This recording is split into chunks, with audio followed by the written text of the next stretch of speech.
Welcome guys to today's video.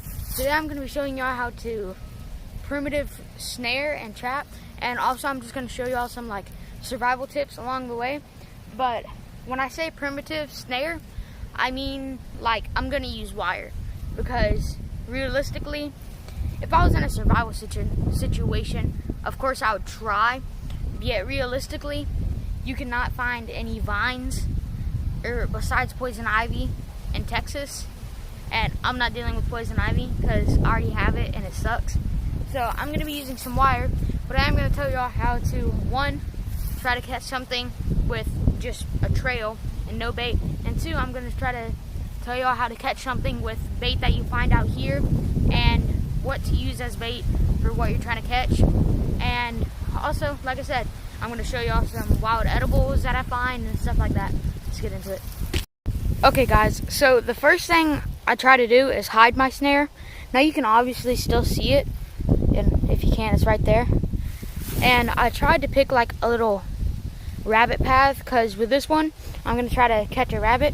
And one easy way to tell if it's a rabbit path or not, if you follow it a bit, you can barely see like a little stick up there, and that little stick is pretty low to the ground. And the stick is just low enough where I doubt a raccoon or anything could get under it, so I'm pretty sure it's a rabbit. And at that, I'm pretty sure it's a cottontail. It might be a swamp rabbit, I don't know, but let me show y'all how I set that trap. Alright guys, so first off, this is my snare. If it's really windy, I am very, very sorry, because I have no idea how windy it is, but I hope it's not too windy. But anyways, so this is my snare first off. Now, if you don't know how to make a snare, you can pretty much go on YouTube or Google it. It's pretty self-explanatory. You just make like a little slip knot that will, you know, when something goes through, it tightens up and it's not backing out easy. Anyways, so first off, I got it to a stick, and you want a stick that is like long yet is hardy, to where you can get a hammer and nail it in there pretty good. Because you want it in the ground, because you'd be surprised how powerful these animals are.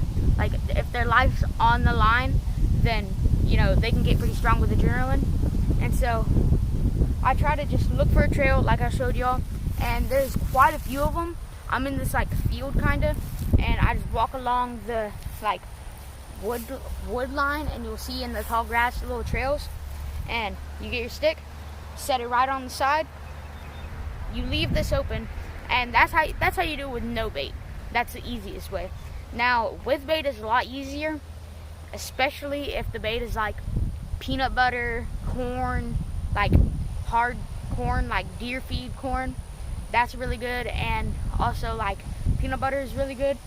But I can't use those because I'm trying to show y'all how to primitively do that. And so yeah, that's my rabbit snare. I'm also going to show y'all how to snare a raccoon with bait, and with that bait I'm going to be using blackberry, and that's about pretty much all I know that raccoons would eat in Texas. And so yeah, I'm going to go collect some blackberries and set that snare up for y'all, and I'm going to try to look for a couple certain plants that I know are out here that I want to show y'all. Okay guys, so this is the first thing, and I wasn't even expecting to find this, but this is I think it's called a field lily. And field lilies are actually very common to use as teas. I know that the Native Americans, that's what they would use for teas. They say it gives you energy, but I'm not too sure. You'd probably be better off with a monster or something. But yeah, I know that you can get hot water and pick the petals and put that in there. You probably could eat it like raw, but it probably wouldn't taste too good. Alright guys, I am so glad I found this. I saw it from a good ways away, and I was like, yes, please tell me that's it. And it is. It is called, I think it's pasture greens or prairie greens. Anyways, it's something that I've heard that you can mash up and put it in your food, and it's supposed to be very healthy, pretty much like kale. And so yeah, that's pretty cool.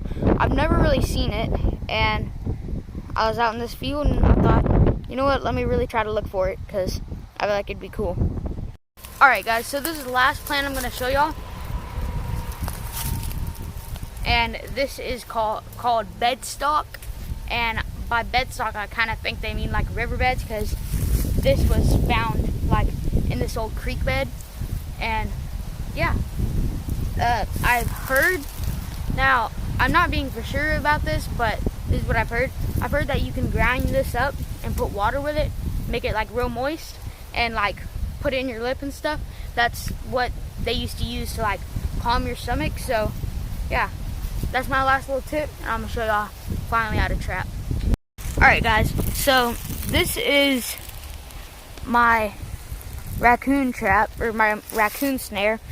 And if y'all can't see, I have some like blackberry right there, and it's the same thing I did with my rabbit, but I did it about, I don't know, about 6 inches wide.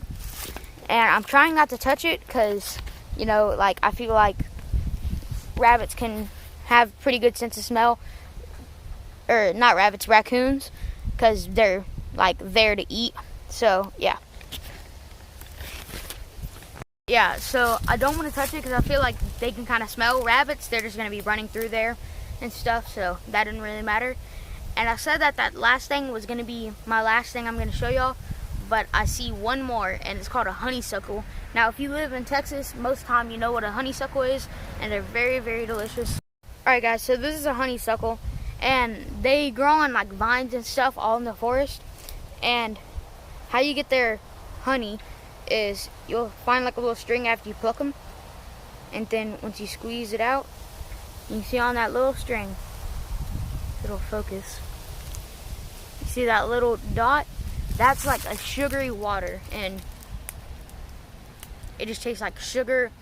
It's like a sugar with something else, I don't know, flour I guess, but it's very good. And that's just something, if you're out here and you need extra calories and there's a bunch of them around, I guess you could just do that, I guess, and you could get a bunch of sugars. I don't know, you don't get much per flower, but yet for how easy it is, you just pick it, pull it.